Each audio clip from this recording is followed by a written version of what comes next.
प्यारे बच्चों, आप सभी लोगों का हमारे आर.बी. जायसवाल यूट्यूब चैनल में हार्दिक स्वागत है। आज के इस वीडियो में हम कक्षा 8 के गणित मंथन इकाई 3 घनमूल के दक्षता अभ्यास 3 का पार्ट 1, जिसमें कि हम सवाल नंबर 1 से शुरू करते हैं, हल करेंगे। इससे पहले कि अगर आप लोग हमारे यूट्यूब चैनल पर नए हैं और सब्सक्राइब नहीं किए हैं तो सब्सक्राइब कर लीजिए और बेल आइकन को भी दबा लीजिए, जिससे कि हमारे आने वाला वीडियो का नोटिफिकेशन आपको मिलता रहे। और ये वीडियो पसंद आए तो लाइक और शेयर ज़रूर करें, जिससे कि आपके दोस्तों को भी इसका फ़ायदा मिल सके। तो आइए अब हम चलते हैं दक्षता अभ्यास 3 के पार्ट 1 पर, सवाल नंबर 1 से सवाल नंबर 1 पर। देखिए, सवाल नंबर 1 में कहा गया है कि निम्न सभी समीकरण में यक्ष का मान है। निम्न समीकरण में यक्ष का मान है। देखिए, 10 पर 3 घात धन यक्ष पर 3 घात बराबर 1 पर 3 घात और बराबर 12 धन 12 पर 3 घात। ये आपको दिखाना है, यहाँ से यक्ष का मान आपको निकालना है। तो देखिए, यक्ष का मान इसके पहले हम आपको एक वीडियो में बताए थे, हार्डी रामानुजन संख्या। हार्डी रामानुजन संख्या, देखिए हार्डी रामानुजन संख्या क्या होती है। हार्डी रामानुजन संख्या, जब किसी संख्या को, वो छोटी से छोटी संख्या जिसे हम दो संख्याओं के घनों के योग के रूप में दो प्रकार से लिख सकते हैं, तो उसे हम हार्डी रामानुजन संख्या कहते हैं। तो ये वास्तव में हार्डी रामानुजन संख्या ही है, जो कि 1729 आएगा। इसका एक संख्या इस संख्या और इस संख्या का घन, और इस संख्या और इस संख्या का घन दोनों उसके बराबर होगा। हल कैसे करेंगे? बहुत ही आसान है। देखिए, 10 पर 3 घात धन x पर 3 घात बराबर 1 पर 3 घात और धन 12 पर 3 घात। इसे हल करने के लिए, भाई 10 पर 3 घात है तो 10 का हम 3 बार गुणा कर लेंगे। तो 10 का जब 3 बार गुणा कर लेंगे तो 10 दुहान 100, 10 100 दुहान 1000। 10 पर 3 घात मतलब ये 1000 हो जाएगा। उसी प्रकार से एक धन यक्ष पर 3 घात बराबर 1 पर 3 घात। अब 1 पर 3 घात मतलब 1 का हम 3 बार गुणा करेंगे, तो 1 का 3 बार गुणा करेंगे तो 1 गुणे 1 गुणे 1 1 हो जाएगा। धन 12 पर 3 घात मतलब 12 गुणे 12 गुणे 12। अब 12 का जब 3 बार गुणा करेंगे तो 12 में 12 से गुणा करेंगे तो 12 बराबर 144, और पुनः 144 में जब 12 से गुणा करेंगे तो 1728 आ जाएगा। अब देखिए, इस साइड में आपका 1000 धन यक्ष पर 3 घात है और यहाँ दोनों संख्यात्मक मान है, तो इसको हमने जोड़ लिया तो 1728 धन 1 मिलके 1729 हो गया। अब देखिए, इस साइड से हमने 1000 को इस साइड में जब लाए, ये मतलब बाएं पक्ष से दाएं पक्ष में ले, तो इधर देखिए 1000 धनात्मक था तो इधर आके ऋणात्मक हो गया। तो यक्ष पर 3 घात बराबर हो गया 1729 ऋण 1000, मतलब 1729 में से अगर 1000 घटा देंगे तो यक्ष पर 3 बराबर 729 मिल जाएगा। अब चूंकि यक्ष पर 3 घात बराबर 729 है, तो देखिए यक्ष का घन बराबर 729 है, तो यक्ष मान क्या हो जाएगा? यक्ष का मान हो जाएगा 729 का घनमूल। 729 का घनमूल। अब 729 का घनमूल यहाँ देखिए हम निकाल लेते हैं। इसका अभाज्य गुणनखंड करते हैं तो सबसे पहले इसे 3 से काटते हैं तो 243, फिर 243 को 3 से काटते हैं तो 81, 81 को 3 से काटते हैं तो 27, 27 को पुनः 3 से काटते हैं तो 9, और 9 को पुनः 3 से काटते हैं तो 3, और 3 को 3 से काट देते हैं तो 1। तो इस प्रकार से ये 3 के गुणनखंड में विभाजित हो गया। अब देखिए, यहाँ जब हम त्रिक बनाते हैं तो देखिए 1 त्रिक 3 का यहाँ बन गया, 1 त्रिक 3 का यहाँ बन गया। इस प्रकार से कि 1729 का घनमूल बराबर क्या हो जाएगा? हम इस त्रिक से 3 ले लिए गुणे इस त्रिक से 3 लिए, 3 गुणे 3 बराबर 9। तो अब देखिए, यक्ष का मान आपको कितना मिल गया? 9 मिल गया, और यही 9 आपका उत्तर हो गया। बत्ती जला। देखिए, ये सवाल नंबर दूसरे का पहला पार्ट है। ये कहते हैं कितना, देखिए 25,047 का आपको निकालना है, घनमूल निकालना है, इसका घनमूल निकालना है। अब देखिए क्या करेंगे, इसका घनमूल निकालने के लिए हम सबसे पहले ये अभाज्य गुणनखंड करते हैं। तो देखिए, जब हम इसे काटते हैं तो ये कितना मिलता है?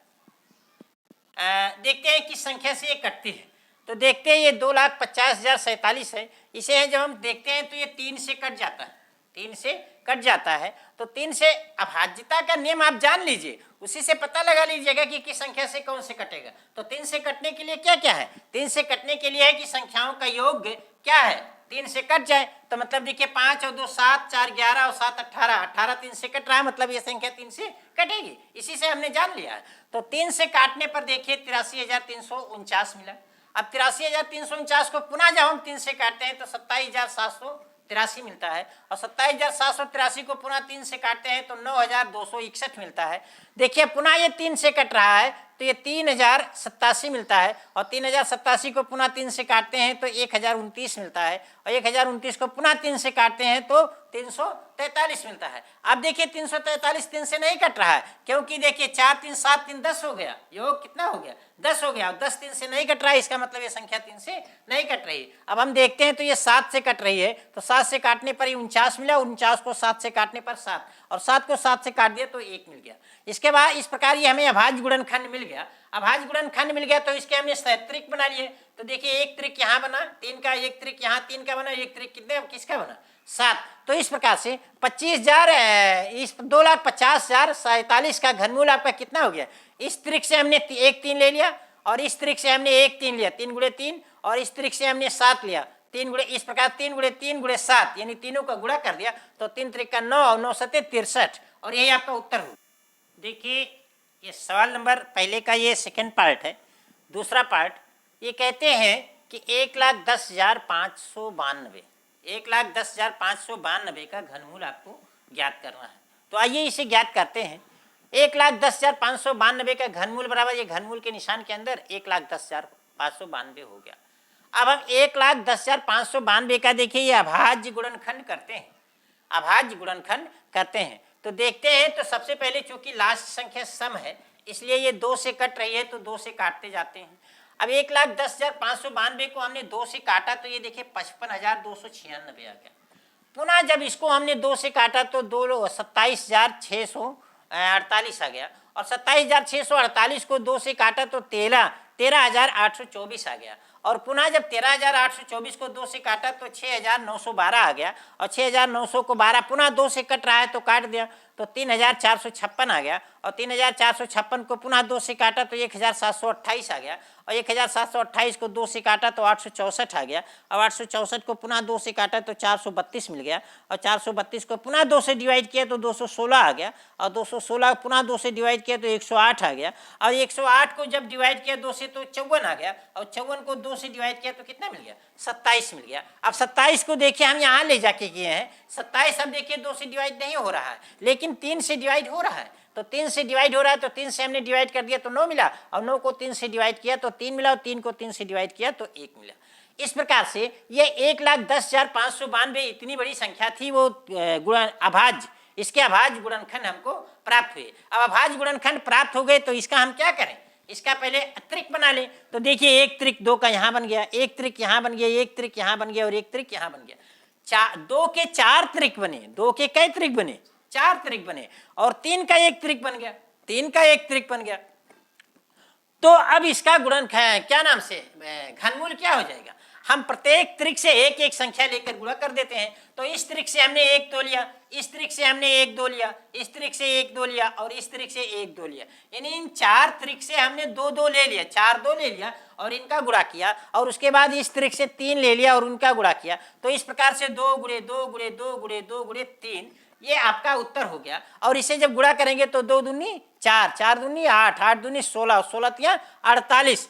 तो इस प्रकार से कि 1,10,592 का घनमूल आपको 48 मिल गया, और यही उत्तर हो गया। देखिए ये पहले का तीसरा पार्ट दिया गया है, ये दिया गया है 14,04,728 का घनमूल आपको ज्ञात करना है। तो ये घनमूल के निशान के अंदर 14,04,728 हो गया। अब बस वही पहला काम, मुख्य काम, आप इसके अभाज्य गुणनखंड करिए। तो अभाज्य गुणनखंड देखते हैं कि ये सबसे पहले 2 से कटता है, क्योंकि अंतिम अंक 2 है तो 2 से कटता है। अंतिम अंक 2 से कट रहा है, अंतिम अंक 2 से कट रहा है, इसका मतलब ये 2 से कटेगा। तो 2 से कट रहा है तो इसका मतलब इसका क्या नाम से 2 से कटेगा। तो जब हमने इसको 2 से काटा तो देखिए 7,02,464 मिल गया। पुनः जब इसे 2 से काटा तो 3,51,232 मिल गया। पुनः जब हम इसे 2 से काटा तो 1,75,616 मिल गया। और जब इसे फिर से देखिए 2 से कटता जा रहा है, चूंकि अंतिम अंक सम मिलता जा रहा है, तो जब तक ये अंतिम अंक सम मिलेगा, सम या जीरो तब तक वो कटेगा, यानी अंतिम अंक अगर 2 से कट रहा है तो वो कटेगा, 0 होगा तब भी कटेगा, तो कटता जा रहा है। तो ये देखिए 87,808 मिलता है, और पुनः जब इसे 2 से काटा तो 43,904 मिला, और जब इसे हमने 2 से काटा तो 21,992 मिला, और फिर इसे 2 से काटा तो 10,976 मिला, और 10,976 को पुनः 2 से डिवाइड किया तो 5,488 मिला, और 5,488 को पुनः जब 2 से डिवाइड किया तो 2,744 मिला, और इसे पुनः जब 2 से डिवाइड किया तो 1,372 मिला, और 1,372 को 2 से डिवाइड किया तो 686 मिला, और 686 को 2 से डिवाइड किया तो 343 मिला। अब देखिए अंतिम संख्या 2 सम नहीं है, अंतिम संख्या 2 से नहीं कट रही है, इसका मतलब ये 2 से नहीं कटेगी, इसका मतलब हम किसी और पे विचार करना पड़ेगा। तो देख रहे हैं कि ये 2 से भी नहीं कट रही है, 3 से भी नहीं कट रही है, 5 से नहीं भी कट रही है, 4 से नहीं कट रही है, 7 से कट रही है। तो हमने 7 से काट दिया, तो 7 से काटने पर देखिए ये 49 मिल गया, 49 को 7 से काटा तो 7, और 7 को 7 से काट दिया तो 1 मिल गया। तो इस प्रकार से इसके अभाज्य गुणनखंड हमको मिल गए। अब अभाज्य गुणनखंड मिल गए तो हम इसके त्रिक बना लें। तो देखिए 2 का एक त्रिक यहाँ बन गया, 2 का एक त्रिक यहाँ बन गया, 2 का एक त्रिक यहाँ बन गया, और 2 का एक त्रिक यहाँ बन गया, और एक त्रिक 7 का बन गया, एक त्रिक 7 का बन गया। तो आइए सभी त्रिकों से एक एक संख्या लेकर गुणा कर देते हैं, जो मिलेगा वही आपका घनमूल हो जाएगा। तो सभी त्रिक से एक एक संख्या लीजिए। हमने इस त्रिक से 1 2 लिया, इस त्रिक से दूसरा 2 लिया, इस त्रिक से तीसरा 2 लिया, इस त्रिक से चौथा 2 लिया, और इस त्रिक से 7 है तो 7 ले लिया, और सभी का गुणा कर दिया। तो 2 दूनी 4, दूनी 8, दूनी 16, 16 सत्ते 112, और यही 112 आपका। देखिए ये सवाल नंबर 2 का अंतिम पार्ट है। 17,71,561 का घनमूल आपको ज्ञात करना है। तो चलिए 17,71,561 का घनमूल आपका हो जाएगा। घनमूल के निशान के अंदर 17,71,561। काम वही करना है कि आप इसे क्या इसके अभाज्य गुणनखंड कीजिए। तो अभाज्य गुणनखंड कीजिए तो देखते हैं हम इसे ना 2 से कटता है, ना 3 से कटता है, ना 4 से कटता है, ना 5 से कटता है, ना 6 से कटता है, ना 7 से कटता है, ना 8 से कटता है, ना 9 से कटता है, ना 10 से कटता है, 11 से कटता है। तो 11 से हमने डिवाइड कर दिया। तो जब 11 से इसे डिवाइड किया तो देखिए 1,61,051 मिल गया। अब 1,61,000, एक चीज जान लीजिए कि अगर कोई संख्या एक बार किसी संख्या से कट गई है तो चूंकि घनमूल घन वो संख्या है तो उसी संख्या से वो 2 बार उसको और कटना ही कटना है। तो फिर आगे तो आपको बहुत सोचने ही नहीं जरूरत है, सिर्फ पहली बार सोच लीजिए कि एक ही संख्या से कट गया तो उसके बाद उसके आगे उसी संख्या से तो कटना ही कटना है, कम से कम 3 बार। पुनः 11 से काटा। अब 11 से जब डिवाइड किया इसको तो देखिए 14,661 मिल गया। अब 14,661 का पुनः जब 11 से काटा तो 1,331 मिल गया। अब देखिए ये 11 वाला पूरा हो गया। अब 1,331 पे फिर आपको सोचना था कि किस संख्या से कटेगी। तो अब फिर देखिए ये 11 से ही कट ही रहा है। तो 11 से काटने पर 121 मिला, और 11 से पुनः ये डिवाइड करने पर 11 मिल गया, और 11 से डिवाइड करने पर 1 मिल गया। इस प्रकार से आपका ये देखिए अगर इसका हम त्रिक बनाएं तो 11 के 2 त्रिक बने, एक त्रिक ये बना और एक त्रिक ये बना, यानी 11 का 6 बार गुणा करने पर ये हमें 17,71,561 मिलेगी। तो 11 के 3 के समूह बनाए तो 2 समूह बन गए, तो एक त्रिक ये बना और एक त्रिक ये बना। और जब इसका घनमूल निकालेंगे तो इसका घनमूल इस त्रिक से 11 ले लिया एक, और इस त्रिक से 11 ले लिया, दोनों को गुणा कर दिया, और दोनों को गुणा कर दिया तो 11 के रहे 121, तो यही 121 इसका उत्तर हो गया। अब आपको सुविधा के लिए आपको बता दें कि आप कम से कम 1 से लेके 10 तक, अगर 20 तक याद हो जाए तो और बढ़िया है। अगर 20 तक आपको याद हो गई तो समझ लीजिए कि इस पूरे घनमूल चैप्टर का जो कक्षा 8 में है ना 80% 75% सवाल आप वैसे जबानी कर ले जाएंगे। अगर 20% आपको याद हो गया तो 20 तक अगर याद हो गया तो कम से कम 10 तक तो आपको याद ही होनी चाहिए। उसके बाद में अब हम इस वीडियो को यहीं समाप्त करते हैं, जिसमें कि सवाल नंबर 1 और सवाल नंबर 2 के 4 पार्ट थे, हल किए हैं। अब हम आपको अगले वीडियो में मतलब पार्ट 2 दक्षता अभ्यास 3 के पार्ट 2, जिसमें कि सवाल नंबर 3 हल करेंगे, मिलेंगे। तब तक के लिए धन्यवाद।